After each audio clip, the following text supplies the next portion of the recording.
Finite automata हम जब भी बनाएंगे तो उसमें क्या होगा, फाइनाइट नंबर ऑफ स्टेट्स होंगी। फाइनाइट नंबर ऑफ स्टेट दो तरीके से मिलकर बनती है, एक तो प्रोडक्टिव स्टेट से मिलकर बनती है और एक नॉन प्रोडक्टिव स्टेट से मिलकर बनती है। प्रोडक्टिव स्टेट क्या है, जिस समय प्रोडक्शन मिल रहा है, the states that involve in the processing of any valid input stream, उसे हम लोग बोलते हैं productive state. Non productive state means the states that does not involve in the processing of any input stream. Non productive state basically categorise into three types, dead state जिसे हम लोग trap state भी बोलते हैं, second हमारा unreachable state, third हमारा equal state.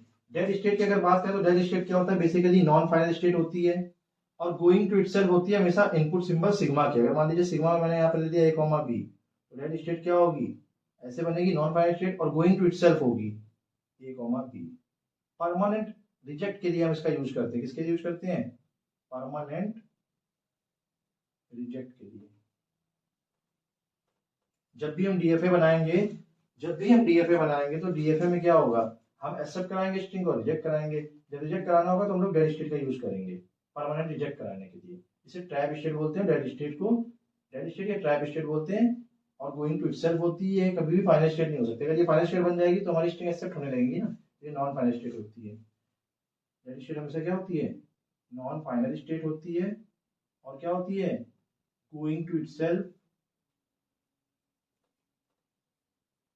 Going to itself किसके, जो भी सिग्मा में दिया हो, सिग्मा इनपुट अल्फाबेट में। अगर मान लीजिए यहाँ पर 0,1 होता है, यहाँ 0,1 रहता। अगर यहाँ पर ए होता है इनपुट सिंबल में तो यहाँ पर ए रहता। अगर यहाँ पर a, b, c होता तो यहाँ पर a, b, c रहता। डेड स्टेट का कांसेप्ट ये है। अनरीचेबल स्टेट वो स्टेट होती है जिसमें हम इनिशियल से नहीं जा सकते। जैसे मान लीजिए मैंने यहाँ पर एक डीएफए बना दिया,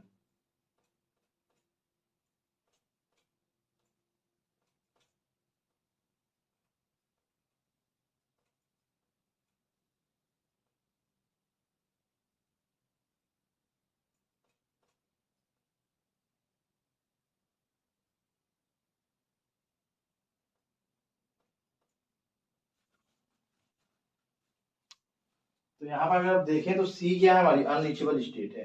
हम इनिशियल से सी पे नहीं जा सकते, तो सी क्या है, अनरीचेबल स्टेट है। फिर इक्वल स्टेट की बात अगर आ जाएगी तो इक्वल स्टेट में क्या होता है, हमारे पास नॉन फाइनल स्टेट जो होती हैं उनको एक ग्रुप पे रखते हैं हम, नॉन फाइनल स्टेट्स को, और जो फाइनल स्टेट्स होती हैं उनको एक ग्रुप पे रखते हैं। मतलब फाइनल स्टेट जो होंगी वो फाइनल स्टेट के इक्वल होंगी, जो नॉन फाइनल स्टेट होंगी वो नॉन फाइनल स्टेट के इक्वल होंगी। डेड स्टेट या फिर ट्रैप स्टेट, डेड स्टेट को हम लोग बेसिकली ट्रैप स्टेट बोलते हैं। डेड स्टेट क्यों यूज करते हैं, जब भी हम डीएफए बनाते हैं, डिटरमिनिस्टिक फाइनाइट ऑटोमेटा, तो डीएफए क्या है, कंप्लीट सिस्टम है। तो जो भी स्ट्रिंग हमारी एक्सेप्ट हो रही होगी उसको सिंपल एक्सेप्ट करा देंगे। उसके अलावा जो भी स्ट्रिंग रिजेक्ट करानी है, परमानेंट रिजेक्ट करानी है, उसके लिए हम लोग डेड स्टेट का यूज करते हैं या फिर ट्रैप स्टेट का यूज करते हैं। डेड स्टेट है क्या, dead state is always non final state. सबसे पहली बात, डेड स्टेट जो होती है वो नॉन फाइनल स्टेट होती है। नॉन फाइनल स्टेट को हम लोग सिंगल सर्किल से रिप्रेजेंट कर रहे थे, मैंने आपको बताया था लास्ट क्लास में। नॉन फाइनल स्टेट को सिंगल सर्किल से डिनोट कर रहे थे। जो भी नॉन फाइनल स्टेट होगी, अगर इस पर कोई भी स्ट्रिंग आएगी तो वो स्ट्रिंग रिजेक्ट होनी चाहिए, बिल्कुल रिजेक्ट होगी। अगर कोई भी स्ट्रिंग फाइनल स्टेट पे जा रही है तो वो एक्सेप्ट होनी चाहिए। तो डेड स्टेट क्या होती है, नॉन फाइनल स्टेट होती है, मतलब इस टाइप की होगी सिंगल सर्किल में। दूसरी बात, ये क्यों यूज करते हैं हम लोग, परमानेंट रिजेक्शन के लिए। अगर हमें कोई भी स्ट्रिंग परमानेंट रिजेक्ट करानी है तो हम लोग डेड स्टेट का यूज करते हैं। The state from which we can not reach on final state, ऐसी स्टेट जिसके थ्रू हम फाइनल स्टेट में नहीं जा सकते उसे हम लोग बोलते हैं डेड स्टेट। अब डेड स्टेट की हमने बात कर ली। डेड स्टेट बेसिकली क्या है, डेड स्टेट वो स्टेट है जो आपकी फाइनल स्टेट में जिसके थ्रू हम नहीं जा सकते, परमानेंट रिजेक्ट होती है। दूसरी बात, परमानेंट रिजेक्ट के लिए यूज करते हैं। तीसरी बात क्या है, नॉन फाइनल स्टेट होती है, या इसको डेड स्टेट बोलते हैं, ट्रैप स्टेट बोलते हैं। अब यहाँ पर मैंने एक एग्जांपल लिया है, n equal to set of all strings start with a, और इनपुट अल्फाबेट में हमको दिया है a, b। मींस हमें सबसे पहले तो एक डीएफए बनाना है, सेट ऑफ ऑल स्ट्रिंग ए और बी के कॉम्बिनेशन से जितनी भी स्ट्रिंग बन सकती हैं, इनफाइनाइट स्ट्रिंग बन सकती हैं। जो स्ट्रिंग ए से स्टार्ट हो रही है वो स्ट्रिंग एक्सेप्ट होनी चाहिए, इसके अलावा जो भी स्ट्रिंग हो वो सब रिजेक्ट होनी चाहिए। तो हमने क्या किया, अब स्टार्ट विद ए की अगर बात हो रही तो ए और बी के कॉम्बिनेशन से सबसे पहले मिनिमम लेंथ की स्ट्रिंग क्या हो सकती है, स्मॉल ए, जो स्टार्ट हो रही है ए से। इसके बाद क्या हो सकता है, ए के बाद बी आ सकता है, सिंगल बी। ए के बाद मेनी टाइम्स बी आ सकते हैं। स्टार्ट विद ए है हमारी स्ट्रिंग, ये स्ट्रिंग स्टार्ट विद ए है, ये स्ट्रिंग स्टार्ट विद ए है, ये स्ट्रिंग स्टार्ट विद ए है। अब ए के बाद मेनी टाइम्स ए आ सकते हैं, स्टार्ट विद ए है, यहाँ पर भी स्टार्ट विद ए, यहाँ पर भी स्टार्ट विद ए, यहाँ पर भी स्टार्ट विद ए। ऐसा भी हो सकता है कि ए के बाद मेनी टाइम्स ए आ जाए और भी मेनी टाइम्स बी आ जाए। इस स्ट्रिंग में भी क्या हो रही है, हमारी स्ट्रिंग स्टार्ट विद ए हो रही है। ऐसा भी केस हो सकता है कि एक स्ट्रिंग हमारी ए से स्टार्ट हुई है, उसके बाद मेनी टाइम्स बी आ जाए और फिर मेनी टाइम्स ए आ जाए। तो ये सभी स्ट्रिंग हमारी क्या है, स्टार्ट विद ए है। मींस ये सभी स्ट्रिंग हमारी क्या होनी चाहिए, एक्सेप्ट होनी चाहिए। ये सभी स्ट्रिंग क्या होनी चाहिए, एक्सेप्ट होनी चाहिए। अब जब भी हम डीएफए बनाएंगे तो सबसे पहले मिनिमम लेंथ की स्ट्रिंग जो होगी उसको एक्सेप्ट कराते हैं। अब सबसे पहले हमने क्या किया, यहाँ पर Q0 ले लिया कि इनिशियल स्टेट। स्मॉल लेंथ की स्ट्रिंग सबसे क्या है, स्मॉल ए है। सबसे मिनिमम लेंथ की स्ट्रिंग स्मॉल ए है जो स्टार्ट हो रही है किससे, ए से। तो हमने क्या किया, ए को एक्सेप्ट करा दिया। एक्सेप्ट कराने के लिए मैंने आपको बता रखा है फाइनल स्टेट का यूज करेंगे डबल सर्किल का, तो मैंने यहाँ पर डबल सर्किल बना दिया। तो स्मॉल ए एक्सेप्ट हो गया। अब स्मॉल ए के बाद स्टार्ट विद ए, स्टार्ट तो हो रही है ए से हमारी स्ट्रिंग, और इसके बाद ए और बी का कोई भी कॉम्बिनेशन बन सकता है। तो इसके बाद मेनी टाइम्स ए आ जाए तो भी हमारा काम बन जाएगा, और इसके बाद अगर मेनी टाइम्स बी आ जाए तो भी हमारा काम बन जाएगा, यानी ए कॉमा बी का लूप लग जाएगा, मेनी टाइम्स अकरेंस। तो ये हमारा क्या हो रहा है, स्टार्ट विद ए की स्ट्रिंग्स जो भी है वो सब एक्सेप्ट हो रही हैं। अब अगर मान लीजिए हमारे पास सिंगल बी आ जाएगा, तो सिंगल बी से क्या होना चाहिए, हमारी स्ट्रिंग सिंगल बी तो है ही नहीं यहाँ पर कहीं, वो हमारी रिजेक्ट होनी चाहिए। अगर बी के बाद ए आ जाए, ये भी स्टार्ट विद बी है, ये भी रिजेक्ट होनी चाहिए। मेनी टाइम्स बी आ जाए, स्टार्ट विद बी है, हमारी लैंग्वेज क्या, स्टार्ट विद ए की बात हो रही है। अगर बी के बाद मेनी टाइम्स ए आ जाए तो भी रिजेक्ट होना चाहिए। मींस अगर कोई भी स्ट्रिंग बी से स्टार्ट हो रही हो तो वो रिजेक्ट होनी चाहिए। तो हम लोग यहाँ से बी को कहीं भेजेंगे, बी को कहाँ भेजेंगे, बी को भेजेंगे परमानेंट रिजेक्ट कराएंगे। परमानेंट रिजेक्ट कराने के लिए डेड स्टेट का भी यूज करेंगे, और डेड स्टेट हमेशा गोइंग टू इटसेल्फ होती है किसके, जो भी इनपुट सिंबल होता है उसके। तो ये क्या होती है, नॉन फाइनाइट स्टेट होती है पहली बात तो डेड स्टेट। दूसरी बात क्या होता है, गोइंग टू इटसेल्फ होती है, जो भी इनपुट सिंबल दिया होता है। अब यहाँ पे देखें आप, तो single a accept, a double a triple a 4 a 5 a जितनी मर्जी होती आ जाए वो सब accept. A many times b accept, a many times a many times b accept, a many times B many times a accept. तो ये तो हमारे एक्सेप्ट हो रहा है, और ये सब स्ट्रिंग्स हमारी क्या होनी चाहिए, रिजेक्ट होनी चाहिए। और जब ये स्ट्रिंग रिजेक्ट कैसे होंगी, हम डेड स्टेट का यूज करेंगे परमानेंट रिजेक्शन के लिए। तो single B non finite state वाली रिजेक्ट, बी के बाद A reject, B many times B reject, B many times A reject, B many times B many times A reject. तो ये हमारी क्या है, नॉन फाइनाइट स्टेट, जिसे हम लोग डेड स्टेट बोलेंगे या फिर ट्रैप स्टेट बोलेंगे। अब डीएफए की अगर हम बात करें तो डीएफए में हम लोग को क्या करना होता है, अगर हमें यहाँ पर कोई भी इनपुट सिंबल दिया है तो हमारी हर स्टेट से इनपुट सिंबल जाना चाहिए, यानी हर स्टेट कंप्लीट होनी चाहिए, तभी वो डीएफए कहलाता है। तो यहाँ पर आ जाओ Q0 से ए गया तो Q0 से बी कहीं ना कहीं भेजेंगे, तो Q0 से हमने कहाँ भेज दिया, रेड स्टेट पे, ठीक है, यानी ये स्टेट कंप्लीट हो गई। यहाँ पर आ जाओ, इसका नाम रख देते हैं Q1। तो Q1 से ए और बी कहीं ना कहीं जाना चाहिए, तो खुद पे जाएगा तो नेक्स्ट स्टेट पे जाएगा, तो ए और बी खुद पे जा रहा है, यानी इससे ए और बी का ट्रांजेक्शन हो रहा है, यानी ये स्टेट भी कंप्लीट है। अब इस पे आ जाओ, डेड स्टेट। डेड स्टेट क्या है, गोइंग टू इटसेल्फ होगी, गोइंग टू इटसेल्फ होगी यानी खुद पे जा रही है, ए कॉमा बी। तो ये क्या है, ये भी आपकी स्टेट कंप्लीट है, यानी ये क्या आपका डीएफए है। डीएफए मींस कंप्लीट, हर स्टेट कंप्लीट है, हर स्टेट कंप्लीट मतलब सिस्टम कंप्लीट है, सिस्टम कंप्लीट है मतलब ये डीएफए है आपका। अब ये तो हमने क्वेश्चन कर दिया, set of all string starts with A, इसके लिए डीएफए हमने बना दिया।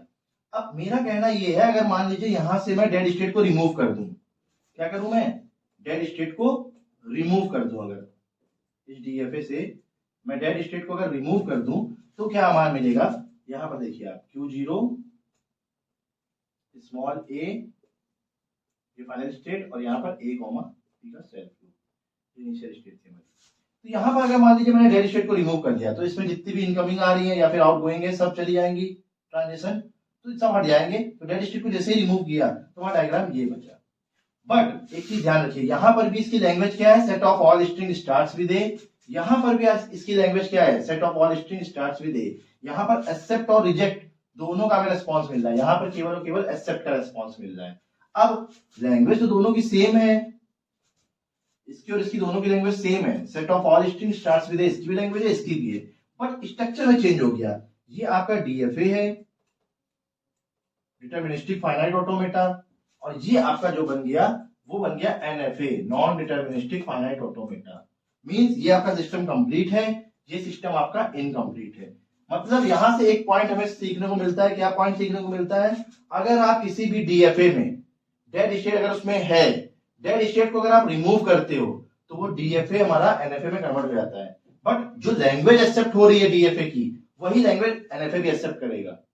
पॉइंट क्या है? पॉइंट ये है कि अगर आप किसी भी डीएफए से डेड स्टेट को रिमूव कर रहे हो तो लैंग्वेज तो सेम रहेगी, बट स्ट्रक्चर चेंज हो जाएगा। यहां पर डीएफए था, यहां पर एनएफए हो गया डेड स्टेट को रिमूव करने पे।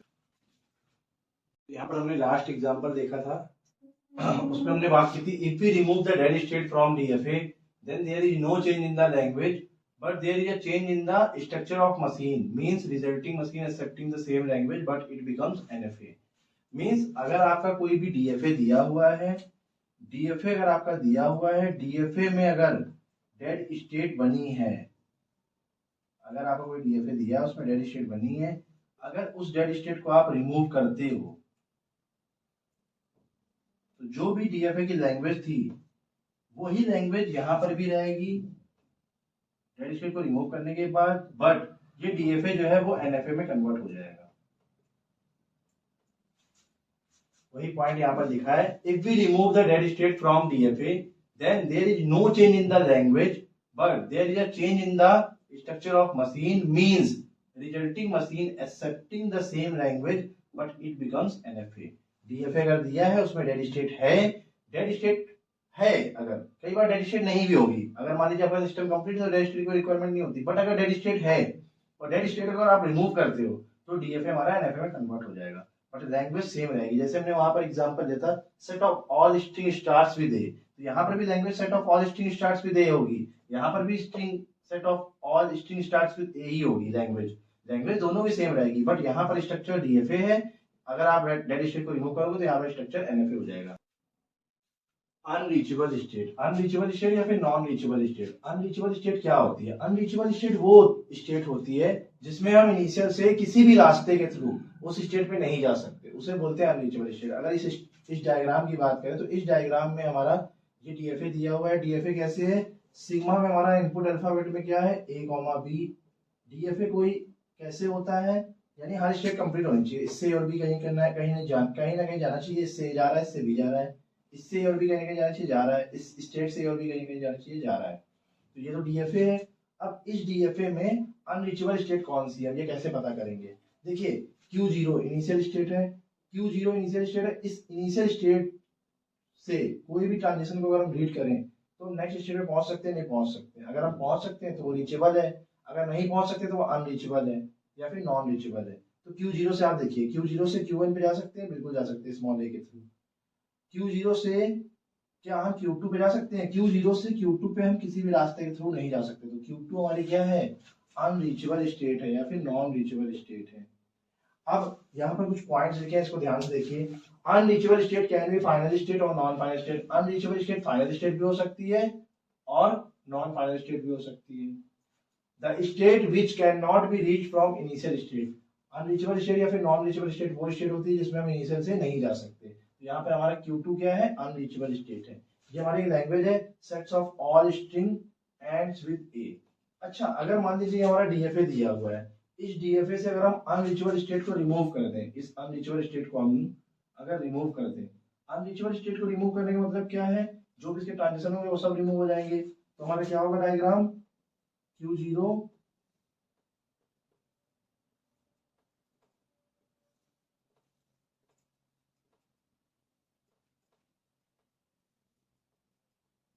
ये अनरीचेबल स्टेट फाइनल स्टेट भी हो सकती है, नॉन फाइनल स्टेट भी हो सकती है।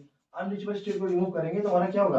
अभी भी हमारा डीएफए ही है, पहले भी हमारा डीएफए था डिटरमिनिस्टिक फाइनाइट ऑटोमेटा, अभी भी हमारा डीएफए ही है। और लैंग्वेज पहले हमारी क्या थी? Set of all strings ends with A, अभी भी हमारी क्या है? सेम लैंग्वेज है, sets of all string ends with A. Means unreachable state को अगर हम किसी भी डीएफए से डिलीट करेंगे या रिमूव करेंगे तो हमारे लैंग्वेज और स्ट्रक्चर में कोई फर्क नहीं पड़ेगा। मींस लैंग्वेज सेम रहेगी एज वेल एज स्ट्रक्चर जो है, जो पहले था वही स्ट्रक्चर रहेगा। मतलब पहले भी डीएफए था, हर स्टेट कंप्लीट थी। यहाँ पर क्या है? यहाँ देखो आप, अगर Q0 से ए जा रहा है, बी जा रहा है, ये स्टेट कंप्लीट है। Q1 से जा रहा है, बी जा रहा है, ये स्टेट कंप्लीट है। मींस अगर आप अनरीचेबल स्टेट को किसी भी डीएफए से रिमूव करते हो तो आपका, अगर आप किसी भी डीएफए से अनरीचेबल स्टेट को रिमूव करते हो तो आपका लैंग्वेज और स्ट्रक्चर सेम रहता है, डीएफए डीएफए ही रहेगा और लैंग्वेज सेम रहेगी।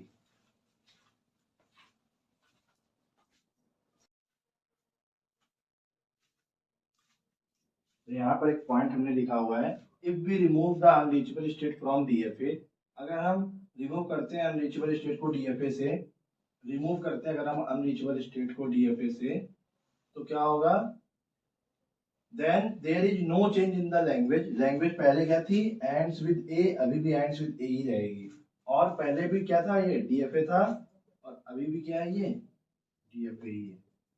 यहीं पे ये पॉइंट लिखा है मैंने, क्या लिखा है, if we remove the unreachable state from DFA then there is no change in the language as well as structure.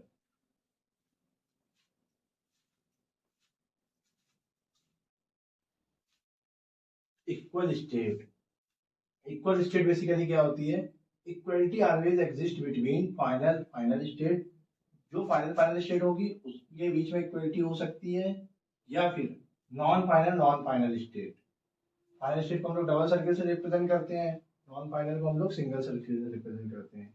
Equal state की अगर हम बात करें तो इक्वल स्टेट क्या बोलता है, equality always exist between final final state और non final state, means final final state equal हो सकती हैं, नॉन फाइनल स्टेट इक्वल हो सकती हैं।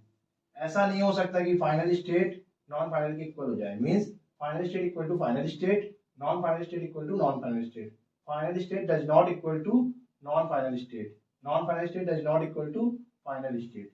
एक पॉइंट और है, if we remove the equal state from DFA, अगर हमें डीएफए दिया है उसमें इक्वल स्टेट है, उनको हम अगर रिमूव करेंगे तो क्या होगा, डीएफए डीएफए ही रहेगा और लैंग्वेज जो भी होगी उसकी वो लैंग्वेज सेम रहेगी, means if we remove the equal state from DFA then there is no change in the language as well as structure of machine.